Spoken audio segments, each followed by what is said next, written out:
Hello children, कैसे आप सब। हमें उम्मीद है आप सभी अच्छे होंगे। बच्चों, all planets revolve around the sun, the moon revolve around the earth, snowfall rainfall falling downwards, there is a existence of atmosphere above the earth surface. तो क्या बच्चों, इन सभी के पीछे क्या रीजन है? What is the reason behind this? कहीं gravitational force responsible तो नहीं है? Yes, children, definitely. Gravitational force is responsible for all these phenomena.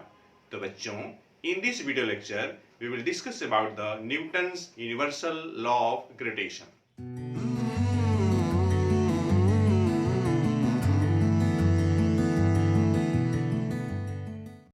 तो बच्चों, according to Newton's universal law of gravitation, every object in the universe attract each other with a certain magnitude of force, and the magnitude of force is directly proportional to product of their masses and inversely proportional to square of the distance between them.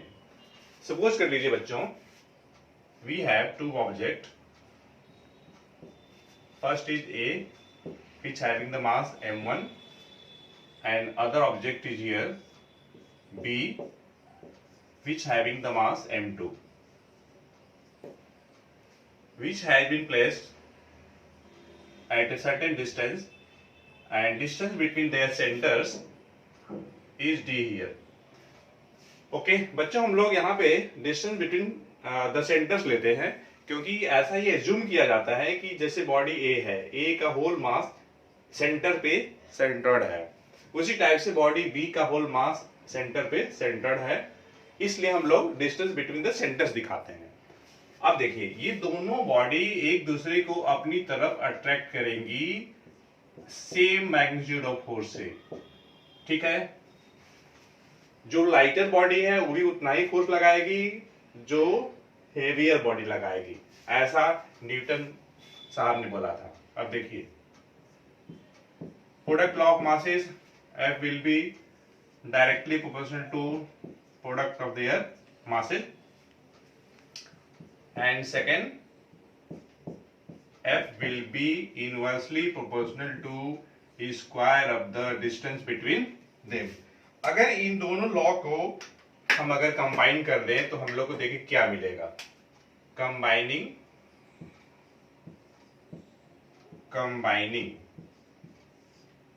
Combining first and second,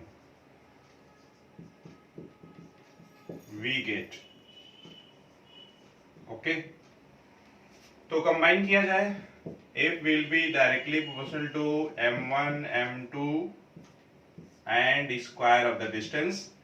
यहां से ये sign हटाना है, proportional का sign, तो आपको एक constant चाहिए, और वह कांस्टेंट यहाँ पे कोई भी नहीं लेंगे, कुछ भी नहीं लेंगे, कैपिटल जी ही लेंगे, ये केयर करना है। तो ये हम लोगों ने ये ले लिया, ठीक है। और यहाँ पे ये जी क्या है, where G, capital G is called universal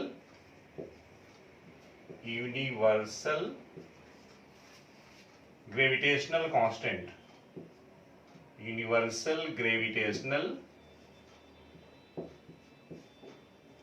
constant, ठीक है। अब देखिए बच्चों, अबाउट जी और क्या क्या इंफॉर्मेशन है अबाउट जी के बारे में। Its value is 6.67 into 10⁻⁻11 newton metre square पर केजी स्क्वायर, ठीक है। और ये वैल्यू को कैलकुलेट किसने किया था? Calculated by Henry Cavendish.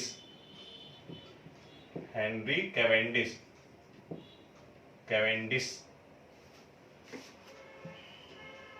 Henry Cavendish ने कैलकुलेट किया था इन 1798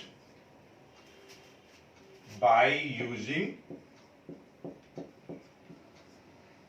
an extremely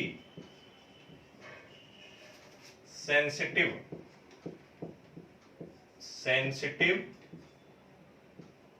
torsion balance,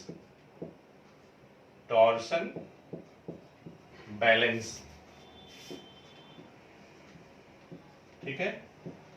और देखिए, मान लीजिए अगर ये पहला पॉइंट है तो दूसरा पॉइंट क्या होगा, ये एक ऐसी क्वांटिटी है तो it is a scalar quantity. It is मतलब कौन, कैपिटल जी, ये स्केलर क्वांटिटी है, ठीक है। इट्स वैल्यू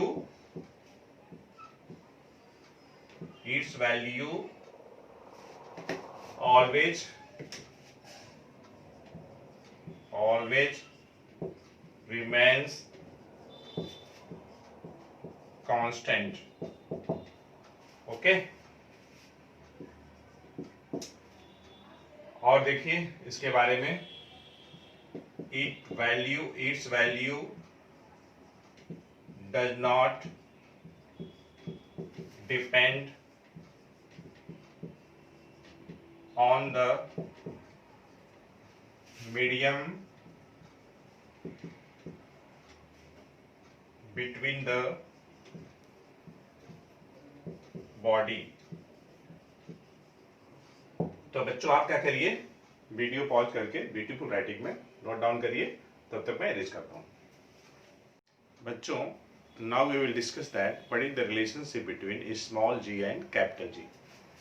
तो सपोज कर लीजिए बच्चों, ये हमारे पास एक प्लेनेट है और प्लेनेट के रूप में हमने अर्थ को लिया है, and this earth will having the mass m and radius r is the radius, r radius है इस प्लेनेट का। मैं अर्थ पे बात कर रहा हूं और इस पे अर्थ के सरफेस पे एक ऑब्जेक्ट रखी गई है जिसकी मास m है, और यहां पर acceleration due to gravity small g है। तो देखिए बच्चों, by Newton's universal law of gravitation, उसके अनुसार क्या होगा, F, ये देखिए इन दोनों के बीच एक फोर्स लगेगी, ठीक है ना। तो चूंकि ये जो बॉडी है उसकी मास m है और ये लाइटर है, बहुत ही लाइटर है in comparison to the earth, तो एक फोर्स F एक्ट होगी जिसकी मैग्नीट्यूड हम लोग इन view of Newton's universal law of gravitation देंगे, और क्या लिखेंगे, कैपिटल F बराबर कैपिटल G, और ये मास पार्टिकल का और ये मास ऑफ द अर्थ, और इन दोनों के बीच का डिस्टेंस क्या होगा, रेडियस ऑफ द अर्थ के बराबर हो जाएगा, ठीक है। अच्छा, एक बात और बच्चों, देखिए वेट क्या है किसी बॉडी का, weight is the force, weight of an object is the force by which it is attracting towards the centre of the earth. तो इसका मतलब ये हुआ बच्चों कि इन व्यू ऑफ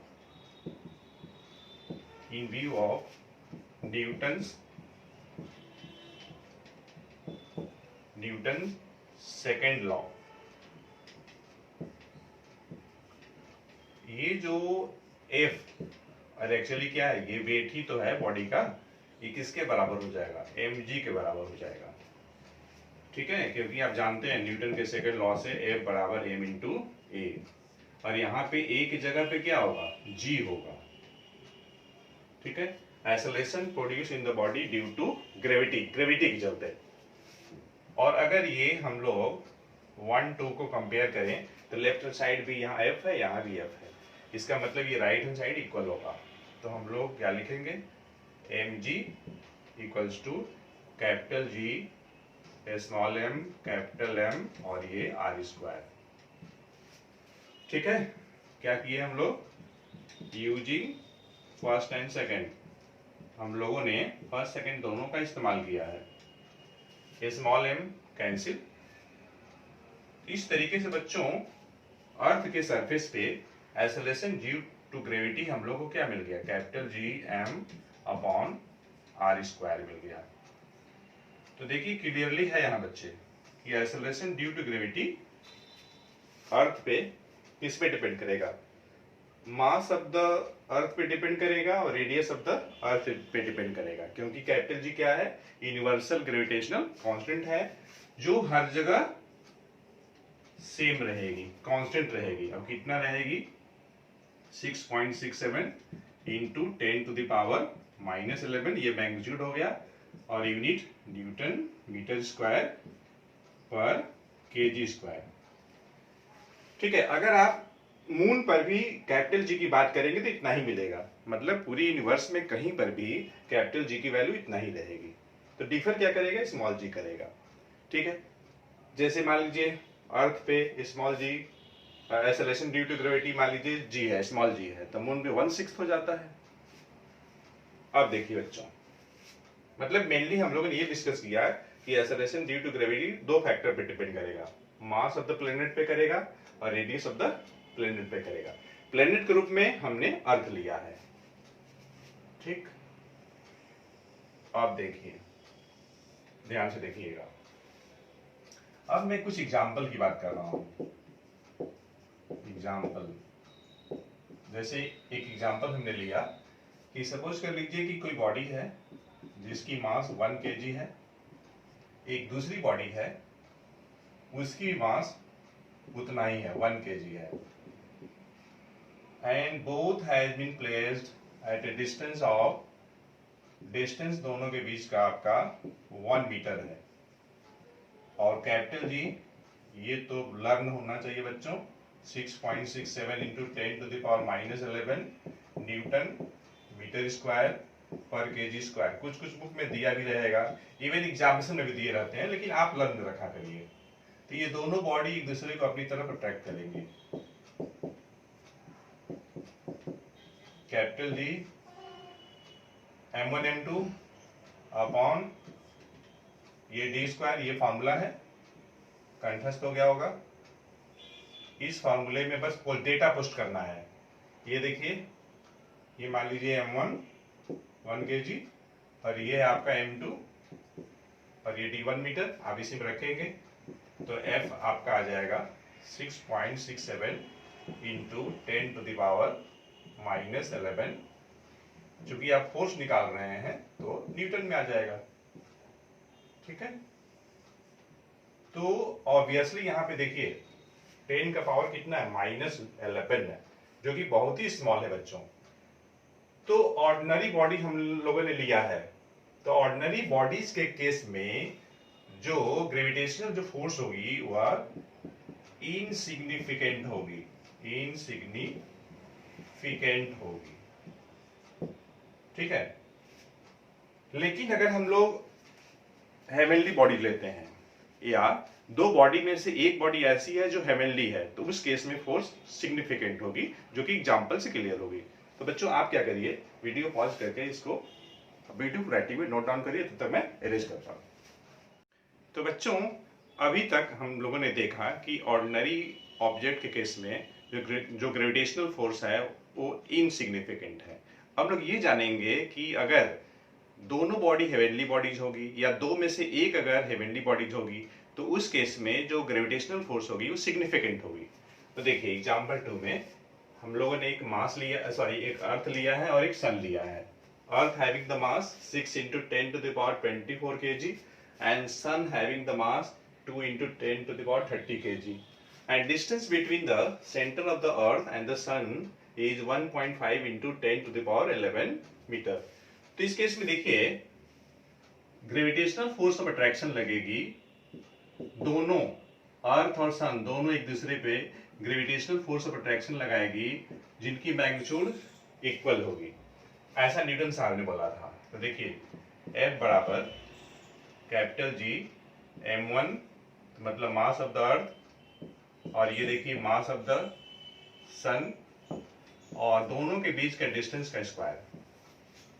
जब ये आप डेटा पोस्ट करिएगा, कैपिटल G 6.67 इंटू 10⁻⁻11 इंटू आप मास ऑफ द अर्थ रखिए 6 into 10⁻24 into mass of the sun रखिए 2 इंटू 10⁻30 और डिवाइड करना है किससे 1.5 इंटू 10⁻11 का होल स्क्वायर से।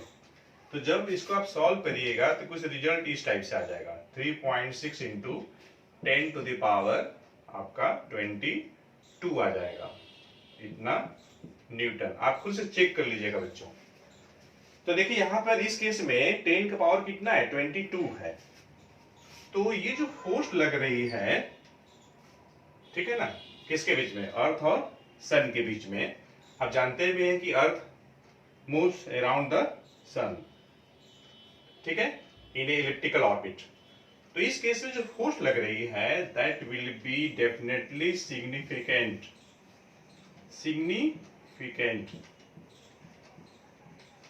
क्योंकि यहां पे पूरी दुनिया जानती है क्या, the earth moves around the sun, और इसी फोर्स के चलते, ठीक है। अब देखिए तो मतलब क्या हुआ, ये जो फोर्स लग रही है दोनों के बीच में वो सिग्निफिकेंट है। एग्जाम्पल 3 में देखिए, अर्थ है जिसकी मास 6 into 10⁻24 kg, radius of the earth 6.4 into 10⁻3 kilometre. इस पे एक ऑब्जेक्ट रखी गई है जिसका मास 1 kg है। तो देखिए बच्चों, यहाँ भी दोनों के बीच में एक फोर्स लगेगी, और ये अगर हमें निकालनी है तो तरीका वही, G की वैल्यू रखेंगे 6.67 into 10⁻⁻11, mass of the body जो कि आपका 1 है 1 kg, 1 रख लेंगे, into mass of the earth 6 into 10⁻24, और देखिए रेडियस ऑफ द अर्थ रखना है, ये किलोमीटर में है तो इसको मीटर में कन्वर्ट कर लेंगे। तो 6.4 इंटू 10⁻, ये आपका 6 हो जाएगा और इसका होल स्क्वायर। जब इसका सॉल्व करेंगे तो इसकी वैल्यू 9.8 न्यूटन आ जाएगा। तो डेफिनेटली इस केस में भी ये जो फोर्स लग रही है सिग्निफिकेंट है, ठीक है ना, ये सिग्निफिकेंट होगा, सिग्निफिकेंट, क्योंकि 1 kg मास की किसी भी ऑब्जेक्ट को आप ड्रॉप करेंगे तो सीधे वो डाउनवर्ड फॉल करती है। इसका मतलब ग्रेविटी उस पे, अर्थ जो है फोर्स लगा रही है, that is called the gravity.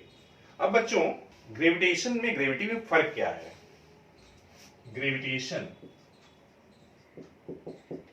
आपके दिमाग में ये क्वेश्चन होगा कि ग्रेविटेशन में और ग्रेविटी में फर्क क्या है। तो देखिए, the force of attraction,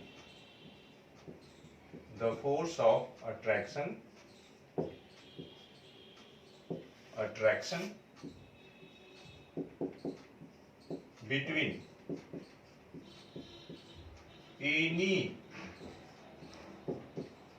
any two bodies is called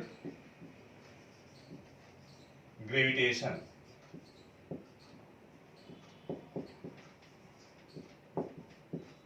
ठीक है, तो फिर आप सोच रहे होंगे कि ग्रेविटी तो क्या है?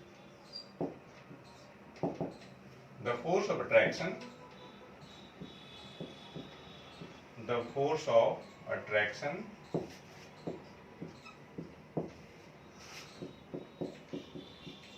of attraction between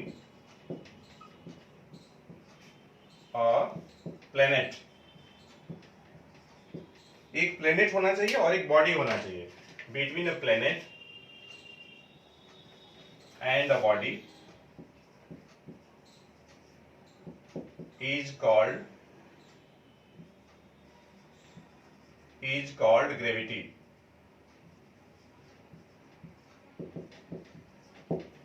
इस तरीके से ये कर सकते हैं बच्चों की ग्रेविटी क्या है, ग्रेविटी क्या है, gravity it is a special case of gravitation, gravitation का ये स्पेशल केस है। ठीक है बच्चों, ये जो ग्रेविटेशनल फोर्स है उसके बहुत सारे एप्लीकेशन है। हमारे अर्थ के चारों तरफ जो आप एटमॉस्फेयर देख रहे हैं इसी के चलते हैं। Falling of rainfall, snowfall, flowing of water in rivers इसी के चलते हैं। Rising and falling of tides in sea waves, ocean waves इसी के चलते होता है। मून का रिवोल्यूशन अराउंड द अर्थ इसी ग्रेविटेशनल फोर्स के चलते होती है। और जितने भी प्लैनेट्स हैं वे सारे के सारे रिवॉल्व करते हैं सन की चारों तरफ, जो कि एक सोलर सिस्टम का बनाते हैं, इसी के चलते होता है, मतलब ग्रेविटेशनल फोर्स के चलते होता है। तो हमें उम्मीद है बच्चों बहुत सारी चीजें हम डिस्कस किए हैं, आपको अच्छे से समझ में आ गया होगा। इस वीडियो लेक्चर में इतना ही। Thanks for watching the video lecture.